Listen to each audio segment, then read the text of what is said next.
আসসালামু আলাইকুম বন্ধুরা, আল্লাহর অশেষ রহমতে আশা করি আপনারা সকলেই ভালো আছেন। হযরত দাউদ আলাইহিস সালাম ছিলেন বনি ইসরাইল সম্প্রদায়ের একজন নবী ও রাসূল। মহান আল্লাহ তাআলা তার উপর জবুর কিতাব নাজিল করেছিলেন। আল্লাহ তাকে অনেক অলৌকিক ক্ষমতা দান করেন। হযরত দাউদ আলাইহিস সালাম খুব সাহসী ও নির্ভীক ছিলেন। তিনি বীরত্বের জন্য সবার শ্রদ্ধার পাত্রে পরিণত হন এবং তার রাজদরবার সকলের জন্য উন্মুক্ত ছিল। আল্লাহ তাআলা নির্দেশক্রমে হযরত দাউদ আলাইহিস সালাম নিয়মিত রাজকার্য পরিচালনা আরম্ভ করলেন এবং বিচারের ক্ষেত্রে জটিল বিষয় নিজেই ফয়সালা করতেন। একদা হযরত দাউদ আলাইহিস সালামের রাজদরবারে দুই বিবাদকারী এসে হাজির হল। একজন বলল, হুজুর, এ লোকটির ছাগলের পাল এসে আমার ক্ষেতের সমস্ত ফসল খেয়ে ফেলেছে, এখন আমার ক্ষতিপূরণের ব্যবস্থা করে দিন। ফলে হযরত দাউদ আলাইহিস সালাম তার কর্মচারীর দ্বারা ছাগল ও ফসলের মূল্য নির্ধারণ করলেন। তাতে দেখা গেল ফসলের দাম ছাগলের দামের চেয়ে অধিক এসেছে। তখন হযরত দাউদ আলাইহিস সালাম ক্ষেতওয়ালাকে ছাগলগুলো দিয়ে বললেন, তোমার ফসলের বিনিময়ে এই ছাগলগুলোকে নিয়ে যাও, আজ থেকে এগুলো তোমার। হযরত দাউদ আলাইহিস সালামের রায় শুনে উভয় পক্ষ রাজদরবার থেকে বিদায় নিল। ছাগলওয়ালার রায় শুনে কাঁদতে কাঁদতে দরবার থেকে বের হয়ে গেল। দরজায় হযরত দাউদ আলাইহিস সালামের 7 বছরের পুত্র শাহজাদা সুলাইমান আলাইহিস সালামের সাথে তার সাক্ষাৎ হল। শাহজাদা সুলাইমান আলাইহিস সালামের একটি লোককে কাঁদতে দেখে জিজ্ঞাসা করলেন, হে বুড়ো, তুমি কাঁদছ কেন? লোকটি বলল, শাহজাদা, সে কথা বলে আর লাভ নেই। স্বয়ং খলিফা আমাদের একটি মামলার রায় দিয়েছেন, যে রায়ে আমি রাস্তার ফকির হয়ে গেছি, তাই কোনো উপায় না দেখে আল্লাহর দরবারে কাঁদছি। শাহজাদা সুলাইমান আলাইহিস সালাম জিজ্ঞেস করলেন, তোমার মামলার বিষয়টি কি ছিল, আমাকে বলো। ছাগলওয়ালা বলল, আমার এক পাল ছাগল আমার প্রতিবেশীর ক্ষেতে ঢুকে তার ফসল খেয়ে ফেলেছে। খলিফা এজন্য আমার সব ছাগল তাকে দিয়ে দিয়েছেন।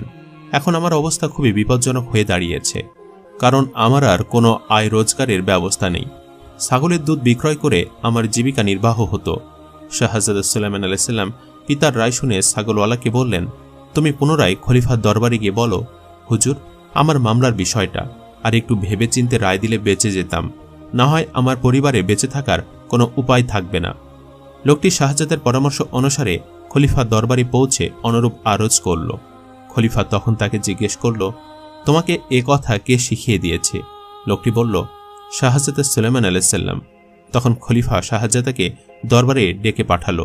সুলাইমান আলাইহিস সালাম পিতার নিকট আসলে তিনি জিজ্ঞাসা করলেন, তুমি ছাগলওয়ালাকে পুনরায় বিচারের জন্য আমার নিকট প্রেরণ করেছ? সুলাইমান উত্তর দিলেন, হ্যাঁ, পাঠিয়েছি। হযরত দাউদ আলাইহিস সালাম তখন বললেন, তুমি কি মনে করো আমার বিচার ন্যায়সঙ্গত হয়নি? সুলাইমান আলাইহিস সালাম বললেন, ন্যায়সঙ্গত হয়েছে বটে, তবে সূক্ষ্ম হয়নি। তখন হযরত দাউদ আলাইহিস সালাম সুলাইমান আলাইহিস সালামকে বললেন, আচ্ছা, বিচারটি যদি তোমার মতো করে করতে তাহলে কিভাবে করতে? সুলাইমান আলাইহিস সালাম বললেন, যদি আপনি আদেশ দেন তাহলে আমি বলতে পারি। হযরত দাউদ আলাইহিস সালাম তখন বললেন, হ্যাঁ, আমি তোমাকে আদেশ দিলাম। তখন সুলাইমান আলাইহিস সালাম বললেন, আমার বিবেচনা অনুসারে বিচারটি এমন হলে ভালো হতো, ছাগলওয়ালা আপাতত ছাগলগুলোকে ক্ষেতওয়ালাকে দিয়ে দেবে, সে ওয়াহাদ দুধ পান করবে এবং ছাগলওয়ালা ক্ষেতওয়ালার ক্ষেতে পানি দিবে। যখন ক্ষেত পূর্ণের ন্যায় তরতাজা হবে, সেদিন ক্ষেতওয়ালা ছাগলগুলোকে ছাগলের মালিককে দিয়ে দিবে। হযরত দাউদ আলাইহিস সালাম সুলাইমান আলাইহিস সালামের রায় শুনে বললেন, তোমার রায়টা উত্তম, অতএব এটাই কার্যকর করা হবে। হযরত দাউদ আলাইহিস সালাম সুলাইমান আলাইহিস সালামের বিচক্ষণতা দেখে তখনই মনে করেছিল যে আল্লাহ তাআলা তাকে একদিন শ্রেষ্ঠ মর্যাদাবান করে প্রতিষ্ঠিত করবেন। আর একদিনের ঘটনা, হযরত সুলাইমান আলাইহিস সালামের অনুপস্থিতিতে এক বৃদ্ধা এসে হযরত দাউদ আলাইহিস সালামের নিকট নালিশ করল এবং বলল, হে আল্লাহর খলিফা, আমি আমার বাসায় অভুক্ত ছেলেমেয়ে ও মেহমান রেখে আমি কিছু আটা আনতে যাই, যা দিয়ে তাদের খাবারের ব্যবস্থা করব। আমি সে আটা নিয়ে আসার পরে হঠাৎ বাতাস এসে আমার আটাগুলো উড়িয়ে নিয়ে যায়। তাই আমি এখন খুবই দুশ্চিন্তাগ্রস্ত, কারণ খালি হাতে বাসায় গিয়ে মেহমান ও ছেলেমেয়েদের সম্মুখে কি দেব? আমার বাসায় অন্য কোনো খাবার নেই, অতএব আপনি বাতাসের বিচার করুন।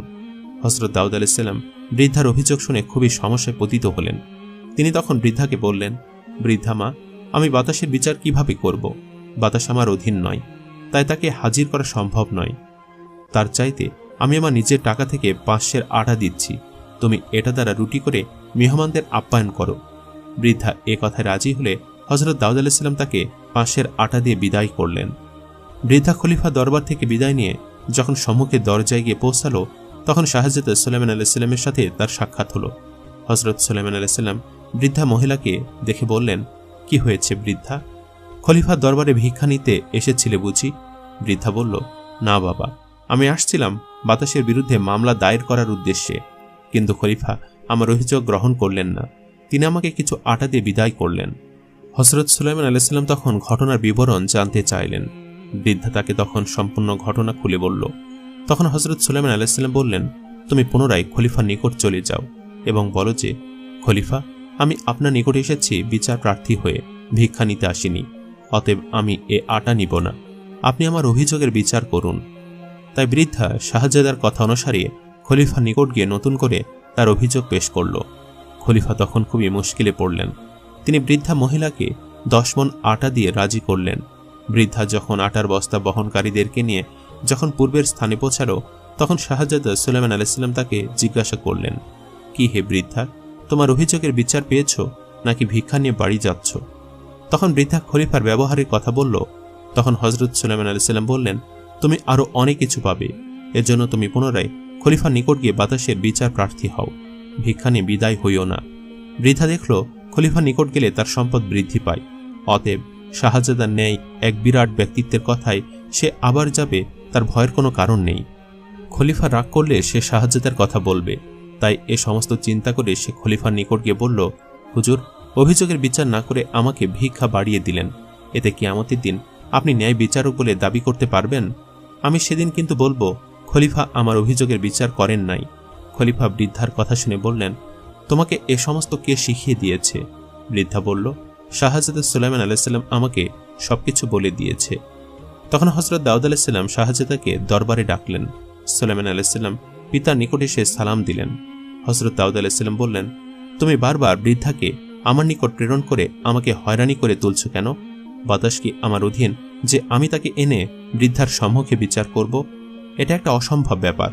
অতএব এ বিষয়ে বৃদ্ধাকে তুমি পুনঃ পুনঃ কেন প্রেরণ করেছ? পিতার কথা শুনে হযরত সুলাইমান আলাইহিস সালাম বললেন, হে আল্লাহর খলিফা, আপনি আল্লাহর নিকট দোয়া করলে বাতাস অবশ্যই আপনার নিকটে এসে হাজির হবে। তখন আপনি তার জবানবন্দি শুনে ন্যায় বিচার করবেন, না হয় আপনি ন্যায় বিচারের গাফিলতি করছেন বলে কিয়ামতের দিন ভীষণ বিপদের সম্মুখীন হবেন। আপনার দোয়ার পরে যদি আল্লাহ বাতাসকে আপনার দরবারে হাজির না করে দেন, তখন আপনার আর কৈফিয়ত দেবার মতো কথা থাকবে না। কিন্তু বাতাসকে হাজির করার দোয়া না করে আপনি বৃদ্ধাকে বিদায় করতে পারেন না। বিষয়টি গভীরভাবে চিন্তা করে হযরত দাউদ আলাইহিস সালাম সুলাইমানকে বললেন, হ্যাঁ, তোমার কথা যুক্তিসঙ্গত। অতএব চলো আমরা বাপ বেটা মিলে আল্লাহর দরবারে বাতাসকে হাজির করার দোয়া করি। এই বলে দুইজন নবী আল্লাহর দরবারে হাত তুললেন।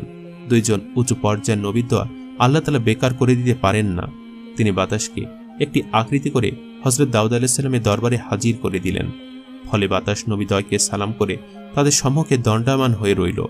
হযরত দাউদ আলাইহিস সালাম তখন বাতাসকে জিজ্ঞাসা করলেন, তুমি এই বৃদ্ধার আটা কেন উড়িয়ে নিয়েছ? বাতাস উত্তর দিল, হে আল্লাহর খলিফা, বৃদ্ধা যখন আটা নিয়ে বাসায় ফিরছিল, তখন গভীর সমুদ্রে একটি জাহাজের তলদেশ ছিদ্র হয়ে যাত্রীরা ও বহু মূল্যবান দ্রব্যাদি তলিয়ে যাচ্ছিল। এ সময় যাত্রীরা নিয়ত করে, যদি তাদের জাহাজ এই বিপদ থেকে রক্ষা পায়, তাহলে তারা জাহাজের সকল মালামাল গরিব দুঃখীকে দান করবে। এ সমস্ত যাত্রীর মধ্যে অনেক নেককার লোক ছিলেন, যাদের দোয়া কবুল করে জাহাজ উদ্ধারের নিমিত্ত আমাকে নির্দেশ প্রদান করেন। আমি তখন বৃদ্ধার আটা উড়িয়ে নিয়ে সে জাহাজের তলদেশের ছিদ্র বন্ধ করে দেই। ফলে জাহাজ যাত্রীরা মৃত্যুর বিপদ থেকে রক্ষা পায়। হযরত দাউদ আলাইহিস সালাম জিজ্ঞেস করলেন, জাহাজটি এখন কোথায়? তখন বাতাস বলল, জাহাজটি এইমাত্র শহরের প্রান্তে সমুদ্র তীরে নোঙ্গর করেছে। তখন তিনি বললেন, তুমি তাহলে যেতে পারো, আমি জাহাজের খবর নিচ্ছি। হযরত দাউদ আলাইহিস সালাম সমুদ্র তীরে লোক প্রেরণ করে জাহাজের যাত্রী এবং নাবিকদের ডাকলেন। কিছু সময়ের মধ্যে তারা এসে খলিফার দরবারে এসে পৌঁছালো। তখন তিনি বললেন, তোমরা জাহাজের সমুদয় মালামাল গরিব দুঃখীদের মধ্যে বিতরণের অঙ্গীকার করেছ। সে মর্মে এ বৃদ্ধাকে সমস্ত মালামালের অর্ধেক দিবে, আর বাকি অর্ধেক গরিব দুঃখীদের মধ্যে বিতরণ করবে। জাহাজের নাবিক ও যাত্রীরা খলিফার কথা শিরোধার্য করে নিল। বৃদ্ধাকে তাদের সঙ্গে নিয়ে গেল এবং জাহাজের সমুদয় মাল খালাস করে সুষ্ঠু বন্টন করে অর্ধেক বৃদ্ধাকে দিয়েছিল, বাকি অর্ধেক গরিব দুঃখীকে দান করল। দীর্ঘদিন পরে একদা হযরত দাউদ আলাইহিস সালাম বৃদ্ধার নিকট দিয়ে যাচ্ছিলেন।